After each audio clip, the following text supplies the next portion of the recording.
So ladies and gentleman, boys and girls, सगळ्यांचं खूप खूप स्वागत आहे पुढारी न्यूज आणि कल्लाकार या कार्यक्रमात. खरं तर गाडी म्हटलं तर प्रवास होतो आणि प्रवास म्हटलं जर तो मैत्रीचा असेल तर तो प्रवास आपला सगळ्यात सुखकर असतो. आणि असा प्रवास करण्यासाठी आज आपण दोन मित्रांसोबत आहोत ज्याचा सिनेमा तुमच्या भेटीला येणार आहे. म्हणजे फक्त तो महाराष्ट्रात वगैरे नाही, तो गोव्याला पण आता ते फिरून आलेले आहेत. त्यामुळे धमाल मनोरंजन करत तुमचं मनोरंजन 70 mm वर होणार आहे. मामाच्या गोव्याला जाऊया आणि त्याच निमित्तानं आज आम्ही गाडी घेऊन प्रमोशन्स मध्ये त्यांच्या गाडीत बसलो. अभि सर खूप खूप स्वागत आहे. कुशल सर खूप खूप स्वागत आहे. वेलकम. थँक्यू श्रेयस. कल्ला कारच्या शो मध्ये. सो सगळ्यात अगोदर या शोचं नाव कल्ला आणि कार आहे, तर सिनेमाच्या गप्पाच्या अगोदर गाडीच्या गप्पा असतील. Okay so by the way, सगळ्यात आधी मला तुला अभिनंदन करायचंय तुझं ह्या सेगमेंट साठी. खरं तर फार सुंदर सेगमेंट असतं. थँक्यू. मी बघितलेत बरेच सेगमेंट तुझे, हे इंटरव्ह्यूज फार मस्त असतात. सो आज आमचा नंबर लागला म्हणायचा. आमचा नंबर तुमच्यासोबत लागलाय. सो ड्रायव्हिंग व्हील कधी हाती आली, कुठल्या गाडीत असंख्य तुमच्या आठवणी आहेत, प्लीज सांगा. Let's start from Abhijit Chavan. माझ्या तर खूप आठवणी. म्हणजे माझ्या हातात गाडी तर म्हणजे मी मला वाटतं 11वीला गेल्यापासूनच माझ्या हातात गाडी आहे. हा, आणि तेव्हा आमची फियाट होती. पप्पानी नवी कोरी फियाट घेतलेली, प्रीमियर पद्मिनी. आणि मी हार्डली 1.5 दिवसात वगैरे शिकलो होतो मी गाडी. ड्रायव्हर होता आमचा, त्याला बाजूला बसून मी त्याच्याकडनं शिकलो. 1.5 दिवसात शिकलो आणि गाडी हातात घेतली आणि मी पहिलीच मोठी ट्रिप मारली गावापर्यंत, 500 किलोमीटर इकडनं. आणि मग ती हातात बसलीच माझ्या, ते खेळणंच झालं माझ्या हातात. आणि नशिबाने मी अशा व्यवसायात आहे की जिकडे प्रवास हा एव्हिडंट आहे. आणि तो म्हणजे मला असं देवाने सांगूनच पाठवलंय की तुला पैसे भरपूर मिळतील, पण त्याबरोबर भरपूर प्रवास पण करावा लागेल. आणि ह्या दोन्ही गोष्टी माझ्या आवडत आहेत, पैसा पण कमवणं आणि प्रवास पण करणं. आणि मी वर्कहोलिक आहे, त्याच्यामुळे आता बघ ना, आता साधी माझी 4.5 वर्ष झाली म्हणजे मुरंबा सिरियल चालू होती. मी ठाण्यावरनं मडला जायचो. ठाण्यावरनं मडला जायला लागतात 2.5 तास, यायला 2.5 तास, म्हणजे 5 तास माझे प्रवासात जायचे. पण मी आनंदी असायचो, कारण का मला छान माझा ड्रायव्हर असायचा. मस्त मागे बसून मी गेम खेळत गाडी यायच्यात जायचो येतो. आज त्याचा ड्रायव्हर का नाहीये सांग? का सांग. आज महेशचा वाढदिवस आहे. वा वा वा, हॅपी बर्थडे महेश सर. आणि मी त्याला सांगितलं की अरे आपल्याला ते ग्रीन व्हॅली स्टुडिओ त्याच्या सोमवारी. हो माझा वाढदिवस आहे. म्हटलं हो हो हो ठीक आहे, तू नको येऊस, तू सुट्टी घे, तू एन्जॉय कर तुझं, तू मला अजिबात तोंड टाकू नको. कधी ड्रायव्हिंग हाती आली, कुठल्या गाडीत असंख्य आठवणी आहेत? खरं तर मी गाड्यांमधनं खूप फिरलो. ते सगळ्या बाबाच्या गाड्या होत्या. म्हणजे स्ट्रगल काळात मी राहायचो अंबरनाथला. तर शूटिंग समजा आमचं असायचं अंधेरीला. कुठला शूटिंग होता? घडले बिघडले मरोळला. तर तो जो आमचा रंगादादा करायचा. तर तो जो नितीन म्हणून आमचा ईपी होता ना, तर तो काय म्हणायचा की सर तुमचं कॉल टाइम 10च आहे, पण तुम्ही काय करा, तुम्ही अभिजित सरांबरोबर या. असं तो सूचक कॉल टाइम की म्हणजे तुम्ही थोडं आरामात आलात तरी चालणार आहे असं. खरं तर आणि नितीन होता तो आमच्या लालबागचा होता, मी लालबागचा. आणि त्यावेळी आमचे वेगळे रोडाने बंद होते. त्यावेळी मी त्याला सांगितलं ना, नितीन बोललो ना दादा उद्या 8:30ला यायचं. मग मी काय यार नितीन, तुम्ही या आरामात या, 11-11:30. आमची सुरुवात सगळ्यांची नाटकातनं झाली. तर नाटकाचे जिथे कुठे प्रयोग असतील, मी ठाण्याला उतरायचो, बाबा पिकअप करायचा आणि मग त्याच्या गाडीतनं ऍश करत फिरायचं. भूक लागली की पाणीपुरीच्या टपरीवर गाडी थांबायची, वाटेल तेवढी पाणीपुरी खायची. म्हणजे गाडी मी चालवायचो, नेव्हिगेट हा करायचा. म्हणजे बाबा जीपीएस वगैरे काय नव्हतं ना. बाबा पाणीपुरी, बाबा आईस्क्रीम. आणि बाबाच्या गाडीत जी मी मौज केली आहे ना, मी तुला सांगतो की पावसाळा असला की बाबाला सांगायचो, बाबा गाडीत फुल व्हॉल्यूम कर गाण्यांची आवाज, आणि खिडक्या उघडून आम्ही असे भिजत ते करतात ना, ते सगळं करत बाबाच्या गाडीत मी खूप ऐश केली. पण वैयक्तिक आयुष्यात माझ्या गाडी फार उशिरा आली. रादर मी नवीन घेतलेली पहिली गाडी आता लॉकडाऊन मध्ये घेतली होती. तोपर्यंत मी काही सेकंड हँड गाड्या वापरल्या. मी डोंबिवलीत राहायचो, शिफ्ट झालो होतो अंबरनाथवरनं आणि बाईकवरनं रात्रीचं सुनैनाच्या घरी माहेरी गेलो होतो. तिथून मी सुनैना म्हणजे माझी बायको आणि माझा मुलगा असे आम्ही बाईकने येत होतो तिघे. मुलगा एकदम लहान होता. रात्रीचे 12:30-1 वाजले असते. रात्रीचं जेवण वगैरे तिकडनं आम्ही घरी निघालो होतो आमच्या. आणि एक कुत्रा आला रे असं धावत अंधारातनं करत असा आला एकदम बाईकवर आणि कसं रात्री हिंस्र होतात माहिती ना ते. आणि यार तुला सांगतो माझी बाईक एकदम अशी हडबडली आणि मुलगा लागला रडायला बुबू बुबू बुबू. मला खूप वाईट वाटलं रे सर. घरी गेलो. त्याच्यानंतर 4-5 रात्र माझा मुलगा रात्री दचकून उठायचा बुबू बुबू आला करत.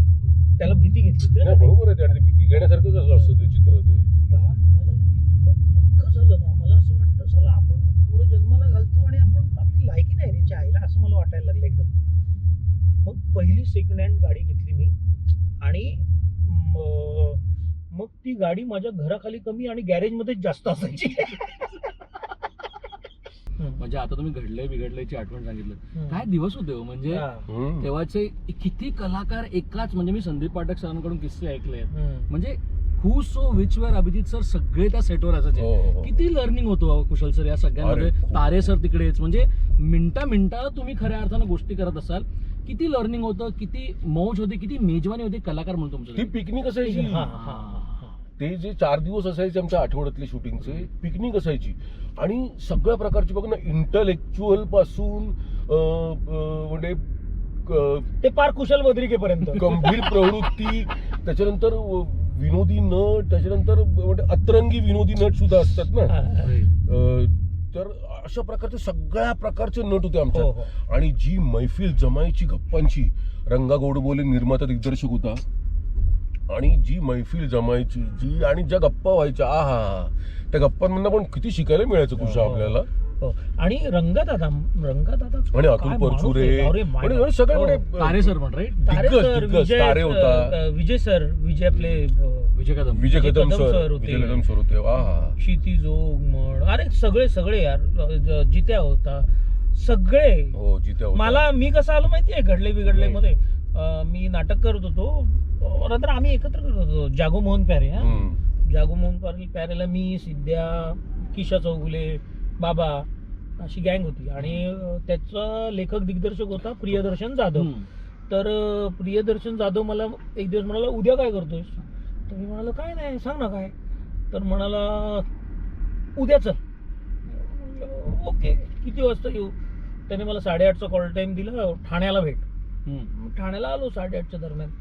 मग ठरल्या ठिकाणी तो त्याची बाईक घेऊन आला आणि बाईकवरनं आम्ही गेलो. पहिल्यांदा मी रंगादादाला तिथे भेटलो. मग घडले बिघडलेच्या सेटवर. आणि तो रंगादादाला म्हणाला की रंगादादा हा मस्त काम करतो. रंगादादा म्हणाला हो हा ठीक आहे मग आजपासून सुरू कर. झालं ऑडिशन झालं. आणि मग मी तिथे रेग्युलर झालो. अरे गंमत काय होती माहिती ना, तिकडे विनोद लवेकर होता ना. विनोद लवेकर असिस्टंट होता रंगाचा त्यावेळेला. तर विनोद लवेकर आमचा पहिला प्रयोग बघायला आलेला. जागोचा पहिला प्रयोग बघायला आलेला. आणि तेव्हाच त्याने मला सांगितलं की तुम्ही आमच्याबरोबर आता काम करा. घडले बिघडले आम्ही नवीन सुरुवात करतो. तेव्हाच आमचं बोलणं झालेलं होतं. तर ते अशी सुरुवात झाली आमची. नाही हो. रिसेंट गोष्टीविषयी बोलूया. जो सिनेमा तुम्ही 70 mm ची मजा देणार आहात लोकांना. म्हणजे एकतर गोव्याचं शूटिंग गोष्ट वेगळी, एकतर तुमची टीम गोष्ट वेगळी, एकतर तुमची मैत्री गोष्ट वेगळी. अजून काय वेगळी गोष्ट तुम्हाला हवी आहे. म्हणजे सगळ्याच गोष्टी आहेत. म्हणजे अजून काय ताट तुम्हाला भरून हवे प्रेक्षक. हो ते तुमच्या भेटीला येणार आहे. मामाच्या गोव्याला. Sir how happy are you please सांगा. खूपच आनंदी आहे. मी तुला सांगू की आम्ही मित्रांनी एक सिरीज सुरू केली. खरं तर ह्याचं खूप क्रेडिट विजू मानेलाच जातं. की एक दिवस अचानक त्याने सांगितलं की चला करूयात सुरू. आणि ती सहज म्हणता ती सिरीज इतकी लोकप्रियता त्या सिरीजला मिळाली. आणि मग असं सुरू झालं की लोकांकडनंच यायला लागलं की तुम्ही याचा सिनेमा का नाही करत, तुम्ही याचा सिनेमा का नाही करत. त्याची गोष्ट मिळत नव्हती. आणि फायनली एक दिवस ती गोष्ट हाती लागली आणि मग सिनेमा करायचा ठरला. हा जो अख्खा प्रवास आहे ना तो 10 वर्षांचा प्रवास आहे.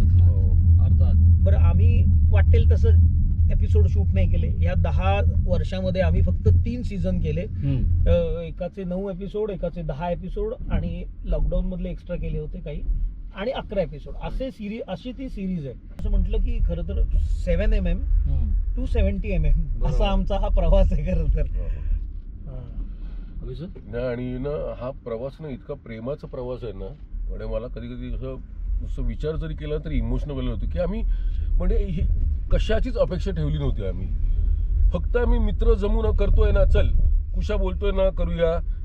ह्याच्यात आपल्याला किती फुटेज असेल, मी हिरो असेल की नाही, की मला काहीतरी 2 वाक्य असतील, याचा आम्ही विचार केलाच नाही. कुशा बरोबर आहे, संत्या बरोबर आहे, विजू बरोबर आहे. विजू बोललं चल करूया, चल चल करूया चल, आणि झालं ते. आणि पण मी तुला सांगू, पण आम्ही जेव्हा जेव्हा ह्यांनी तो एपिसोड केले, पहिले 2 एपिसोड केले, तर त्याच्यात मी नव्हतो. मी आलो, नंतर आलो. नाही 5 एपिसोड मी तेच सांगत होतो. पहिले 5 एपिसोड होते ना, ते लोकांना खूप आवडले. पहिला एपिसोड खूप आवडला, दुसरा आवडला, 5 एपिसोड जबरदस्त आवडले. आणि मग 6व्या एपिसोडला अभिजित चव्हाण आला. अभिजित चव्हाण ज्या एपिसोडला आला, तिथून ती सिरीज जी बूम झाली ना, ती मग काय, ती मग मागे वळून बघितलं नाही. एपिसोडच खतरनाक झाला रे. एपिसोड तो गेलाच होता खतरनाक, आणि ह्याचं सगळं श्रेय ना विजूच आहे.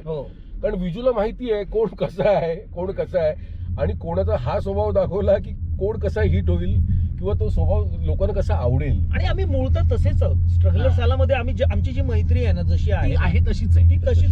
आणि विजू म्हणेल ना, ते स्वभाव गुणधर्म माहिती आहेत चांगले. हसा थोडस आहे ना, स्वतःच्या मैत्रीला आठवा, मित्रांना आठवा. कारण ते दिवस आपल्या आता रोज रोज येत नाहीत. वर्षात ना कित्येक वेळेला आपण मित्रांबरोबर सहलीचं प्लॅन करतो आणि ते फेल जातात. साधं भेटणं सुद्धा उघडून जातं, जे आपण एकेकाळी अड्ड्यावरती न चुकता नियमित भेटायचो नकळतपणे. रोज म्हणजे पावलं वळायचीच तिकडे आता आपल्याला जाणं मुश्किल होतंय. आपल्या मित्रांची थोबाडत आपल्याला आपण बघत नाही महिनाभर, त्यांच्याबरोबर संवाद नाही आहे. पण जेव्हा मित्रांचे एपिसोड बघतात लोक, तेव्हा किती आठवतात लोकांना की अरे यार, आपली पण मैत्री अशी होती यार, खरंच आहे, तेव्हा भेटायला पाहिजे, सहलीचा प्लॅन बनवला पाहिजे. आणि आमचा पिक्चर पण तोच आहे, हाच सांगणार आहे की मैत्री जपा रे मित्रांनो, मैत्री जपा, कारण तीच सगळ्यात महत्वाची आहे. त्याच्या गर्लफ्रेंडला कुणीतरी छेडलं म्हणून मारायला धावणारे आपण. त्या मित्रांची आठवण तुम्हाला येणारच. अरे मी रस्टिकेट झालोय कॉलेजमधनं यार. मित्राच्या गर्लफ्रेंडची छेड कोणीतरी काढली आणि मी त्याला जाऊन मारला. माझ्या बरोबर असा एक किस्सा झाला. आणि माझे कॉलेजचे प्रिन्सिपल माझ्या पप्पांचे मित्र असून पण मला रस्टिकेट केलं. म्हणजे विचार कर. खूप धमाल पण वाटली की स्ट्रगलर आल्यानंतर ही सिरीज आता सिनेमा येतोय याचा. आणि द बेस्ट पार्ट इज की सिनेमा येणार. अनेक दिवसांमध्ये लोक विचारतात सिनेमा आणा रे, तुम्ही आणताय बरोबर. पण मी असं ऐकलंय की कुशलबाई जे आता ड्राईव्ह करत नाहीयेत, ते खूप चांगलं ड्राईव्ह करतात बाईक वगैरे. असं आहे का अभिजित सगळे? खूप म्हणजे. आणि गोव्याला काही असा किस्सा घडलाय का की जेव्हा त्यांनी नरकात सारखी बाईक चालवली, असं काय आहे का? नरकात आणि त्याच्यात बाईक कोणी आयुष्यात चालवत नाही, असं पण आहे का? काही काय म्हणजे काय? आई शपथ, मरता वाचलो हे मी रे. हेमाचं कुंकू मी वाचवलंय, नाटक नको करू. आई शपथ, ती समोर भिंत होती म्हणून. तिचं दुसरं काय म्हणजे रस्त्याच्या कडेचं हे असतं ना, एखादा गटार वगैरे, तुम्ही आता गटारामध्ये पाय वर करून पडलेलो असतो. अरे काय झालं ऍक्च्युली, ती आम्हाला शोले मधली बाईक असते नाही का, ये दोस्ती हम नहीं तोडेंगे, साईड कार मध्ये मी बसलेलो, हे दोघं इकडे बसलेले. आधी खरं तर काय होतं, आणि तिला आधीच लकवा मारला होता. हो रे, ती बाईक अशी चालवत होती. आता त्याच्यात ती घेतली, संत्या ऍक्च्युली चालवत होता, मी मागे बसलो. संत्या तर ह्याच्यापेक्षा डेंजर ड्रायव्हर आहे. तर संत्या सारखा, आणि इतका किरकिर करत होता ना संत्या, माझा हात दुखतोय, हे होतंय. त्याच्यात ती अशी चालते रे ती बाईक. तर ना आम्ही त्या बाईक पेक्षा जास्त संत्याला वैतागलो. ओके. तर मग एका पॉइंटला मी म्हटलं, 1 मिनिट थांब, मी चालवतो बाईक, तू मागे बस. संत्या म्हणाला ओके. मग संत्या मागे बसला, मी बाईक घेतली. आणि तिकडेच पत्ता फसला आमचा. मला काय झालं माहिती ना, मला असं लक्षात आलं का, आणि हा बाबा काय म्हणाला, प्लीज कुशाल चालू दे. म्हणजे कॉन्फिडन्स ऍक्च्युअली अभिजित सरांनी मी रेग्युलर बाईक चालवतो. संत्या ह्याच्यापेक्षा डेंजर ड्रायव्हर आहे रे. आगीतून खूप वाटत, पण दुसरं काय. तर मी ती स्कूटर घेतली, आणि ती स्कूटर ना, तिचा खरोखरचा खूप प्रॉब्लेम होता रे. तर ती अचाक अशीच चालत होती. मी चालूच केली चांगली, पण झाला असा प्रॉब्लेम की तिकडनं 8-10 कुत्री धावत आली. अड्डा वगैरे नव्हते, एकच कुत्रा समोरला एकच नाही आला. तो त्या ह्याला नुसतं ते भोबोचं फक्त त्याला निमित्त हवं होतं. मला कुत्र्यांची हा भीती वाटते. जवळ ते म्हणजे बाईक ठोकायला आलेला होता अरे, आणि कुत्र्याची एक कुत्रा भीती वाटते. फक्त एवढं केलं एवढं नाही. डायरेक्ट Recording आहे. धाडकर आपटला. हो, काय पण अरे भा खरंच 8-10 कुत्रे आले रे. मी आपलं त्या साईड कार मध्ये पाय वर करून पडलेलो. मी ते माझ्याकडे हे होतं वॉकेटॉकी होतं. विजू मला परत बोलवून घे, मला नाही द्यायचं ते शॉट. आणि तुला सांगतो मी त्या माझा शॉर्ट जीव धोक्यात आहे. त्या शॉर्ट्स मध्ये तुला दिसेल, एकदा संध्या बाईक चालवतो, एकदा मी चालवतोय, कट्टू एकदा मी साईड कार मध्ये बसलोय. आमच्या शेवटी- पोझिशन ना, आणि नंतर ते विजू सांगायचा, अरे हसा तुम्ही मजा करताय त्या बाईकवर. अरे मजा कसली, इकडे म्हणजे फाटून आमच्या हातवर झाली आहे. म्हणजे मैत्रीचं प्रतीक म्हणून जी बाईक आणली होती ना शोले मधली, तिथे आमची मैत्री तुटली असती. अभिजित सरांकडे बघून नेहमी असं वाटतं सर की अभिजित सरांना कुठल्याच गोष्टीची भीती नसेल. अशी आहे का आयुष्यात भीती त्यांना कुठल्या गोष्टीची, म्हणजे झालं. अंधार वगैरे करेक्ट विषयाला हात घातलेला आहेस तू. अंधार, आहे भीती त्यांना अंधाराची. भूत भूत भूत भूत हा झुरळ झुरळ. तुला मी सांगतो, हा सीमेवर जाऊन लढेल एक वेळ. साले पुढे पण जात नाही ट्रॅफिकच्या आईला यांच्या सगळ्यांच्या. पण हे 3 विषय येता क्षणी हा अभिजित चव्हाण हा इतका लांब, तुला सांगतो मी, आता तरी त्याला हळूहळू थोडी सवय झाली म्हणून. नाहीतर तुला सांगू, त्याच्या घरी जर कोणी नसेल हा तर सुरुवातीला काय करायचं. बरं, बाय द वे, अभिजित हा माझा इंडस्ट्री मधला सगळ्यात पहिला मित्र. ओके, सगळ्यात पहिला. त्याच्यामुळे माझी मैत्री ह्या सगळ्यांबरोबर झाली. तर अभिजित काय करायचा, अभिजित सगळ्या मित्रांना फोन करून बोलवायचं. अभिजितला सगळे आवडतात, सगळे हवे असतात, माणसं हवी असतात त्याला खूप. आणि मग तो बाबा सगळ्यांना बोलवायचा, मलाही फोन करायचा. मी अंबरनाथला राहायचो तेव्हा, की आज संध्याकाळी मस्त आपण सगळे मित्र पत्ते खेळायला भेटूया. ओके, तर पण त्यांच्या लक्षात यायचं की हा घरी कोण नाही आहे, एकटा याचा आहे. अर्थ घरी कोण नाही, याचा म्हणजे क्लिअर अर्थ हा आहे की याच्या घरी कोण नाही, हा एकटा आहे आणि हा रात्री एकटा झोपायला घाबरतोय म्हणून आपल्याला बोलवतो. सरळ हे वेगळ्या पद्धतीचं इन्व्हिटेशन. सकाळी इतका उत्साहात असलेला फोन हा हळूहळू दुपार होता, येतोय ना. हो, मी विचार करतोय. अरे विचार काय करायचा, मित्र आपण भेटतोय त्याच्यात विचार काय करायचा. नाही येतो हा तेच. संध्याकाळ होता, निघालास. बरं, हा मला नाही, सगळ्यांना फोन येत आहे, निघालास. तर हा निघालोय बाबा. आता ना काय व्हायचं, मग मी ना कळटी मारायचो. मला कळायचं की हा पण नाही. हळूहळू ना असं लक्षात येतं की नको यार, कोणच नाही येतंय, म्हणजे मग मी एकटाच कसं काय जाऊ असं. तर हा ना संध्याकाळपर्यंत पॅनिक व्हायचा रात्री, की 7-7:30चा फोन असायचा. लाज नाही वाटत तुम्हाला, मित्र म्हणून सकाळी तुम्हाला फोन केलाय, तुम्हाला काय असं काम आहे, तुम्हाला येता येत नाही का, मित्र आपण एकत्र येणार. चिडायचा, भांडायचा, उद्विग्न होऊन. 9:30-10चा फोन, या ना रे, या ना, मजा करू ना प्लीज. काकुळतीला आलेला फोन. मी कित्येकदा, हा शेखर असायचा एखाद वेळेस, असे 3-4 जण, मग नाही का, खरं तर फोन 40 जणांना गेलेला असायचा.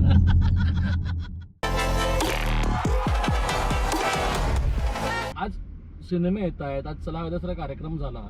किती प्राऊड आहे तुम्ही की कुशल सरांचं काम सुरू. कुशल सर, अभि सरांबद्दल प्लीज तुम्ही सुरू करा. म्हणजे मला तर कुशलबद्दल इतका अभिमान आहे, कारण मी त्याचं सुरुवातीची बघितलेली आहे. मी एका छोट्याशा घरात, आणि ती सुद्धा तो बिचारा वांगणीवरनं यायचं. वांगणी म्हणजे कुठे आहे ते, अरे बाबा माझ्या, म्हणजे लोक पिकनिकला जातात रे तिकडे, तिकडनं हा स्ट्रगल करायला यायचा. आणि तिकडून विचार कर, जर मला ठाण्यावरनं 2.5 तास लागतात मडला जायला, तर वांगणीवरनं किती वेळ लागतोय. अशा परिस्थितीत हा मुलगा येऊन तिकडे स्ट्रगल करायचा. ते सिरियलचे पैसे मिळायचे नाही मिळायचे, ते प्रवासात जायचे, ते धड त्याने भूक नाही भागायची, झोप नाही व्हायची. पण तशा परिस्थितीत आज जगभर नाव कमावलेला माणूस, जगभर हा जेव्हा ह्यांची वर्ल्ड टूर जेव्हा लागली तर मला एवढा आनंद झाला की म्हटलं कुशासारखा माणूस यार, ज्याने हे स्वप्नात पण बघितलं नसेल की यार मला जग फिरायला मिळेल का कधी. विचार करतो कुशा, कधीतरी विचार केलेला असेल की मी एकदा जग मला फिरेन. माझं स्वप्न होतं मला एकदा विमानात बसायचं हा, हे स्वप्न होतं माझं यार. त्या माणसाला जग फिरायला मिळतं आणि हे कशाच्या जोरावर, त्याच्या टॅलेंटच्या जोरावर आहे ना. कारण ही एकच आपलं एक क्षेत्र असं आहे ना की म्हणजे कला क्षेत्र हे असं आहे की जिकडे तुम्ही शिफारशीवरती तुमचं चालत नाही. तुम्हाला तुमचं टॅलेंट प्रूव्ह करावंच लागतं, दाखवावंच लागतं. तुम्ही असं नाही म्हणू शकत की माझं काही भलं नाही झालं. तुमचं भलं झालं नसेल तर तुमच्याकडे टॅलेंटची कमी आहे, तुम्ही ते योग्य पद्धतीने यूज नाही करू शकलात. तर माझ्या मित्राने, आणि मी तर म्हणेन की अजून त्याच्यातलं ते इतकं टॅलेंट आहे म्हणजे तो अनबिटेबल आहे. आणि ते म्हणजे ज्या प्रकारांमध्ये त्यांनी पाऊल ठेवलेलं आहे ना तिकडे त्याने स्वतःचा मार्ग निर्माण केलेला आहे. आणि हे खाऊ नाहीये. खरंच माहित नव्हतं इंडस्ट्री काय कशी. मी जेव्हा नाटकासाठी सिलेक्ट झालो, राम भरोसे आमचं पहिलं नाटक, त्याचा हा प्रोड्युसर होता खरं तर. आणि तिथून माझा पहिला मित्र मी त्याला म्हणतो, तेव्हा तो अभिजित सर होता, मग बाबा झाला, मग अभिजित दादा झाला, अभिजित सर, अभिजित दादा, मग अभिजित बाबा, असे त्याचे रूप पडत गेले. तो हळूहळू मित्र होतो. आता मी त्याला ज्या नावाने हाक मारतो ते मी इंटरव्ह्यूत नाही सांगितलं. पण ह्याने मला खूप जवळ केलं. हा जे म्हणतोय ना की मी ह्याच्या गाडीत फिरलो म्हणजे माझ्या बापाची गाडी असल्यासारखं फिरलो मी. हा मला पोट भरेपर्यंत पाणीपुरी खाऊ घालायचा. मी पहिली फ्रँकी खाल्ली ती ह्याच्याकडनं. मी काहीच अतिशयोक्ती सांगत नाही. आणि त्या सगळ्या पलीकडे टॅलेंट म्हणून म्हणायचं झालं तर अभिजित चव्हाण सारखा ऍक्टर मराठी इंडस्ट्रीत नाही. हे माझं नाही, हे विजू मानेंचं स्टेटमेंट आहे. पण त्याच्या टॅलेंटला किंवा त्याच्याकडे जी कला आहे ना अभिनयाची, त्याला अजून तशी संधी नाही मिळाली, तसा अजून वाव नाही मिळाला. आणि जर तुम्हाला तुमची मैत्री पुन्हा एकदा पाहायची तर तुमच्या मित्रांसोबत जाऊन 70 mm ची मजा घ्या. कारण आता ही लोक सज्ज आहेत. मामाच्या गोव्याला जाऊया. तर महाराष्ट्रातल्या प्रत्येक थिएटरमध्ये बघा, गोव्याला पण बघा, कुठेही जिकडे मिळेल तिकडे बघा, पण बघा. कारण मराठी सिनेमासाठी हे दिवस अत्यंत छान आहेत. त्यामुळे अजून छान करण्यासाठी, एक स्माईल आणण्यासाठी थिएटरला खूप खूप धन्यवाद. थँक्यू.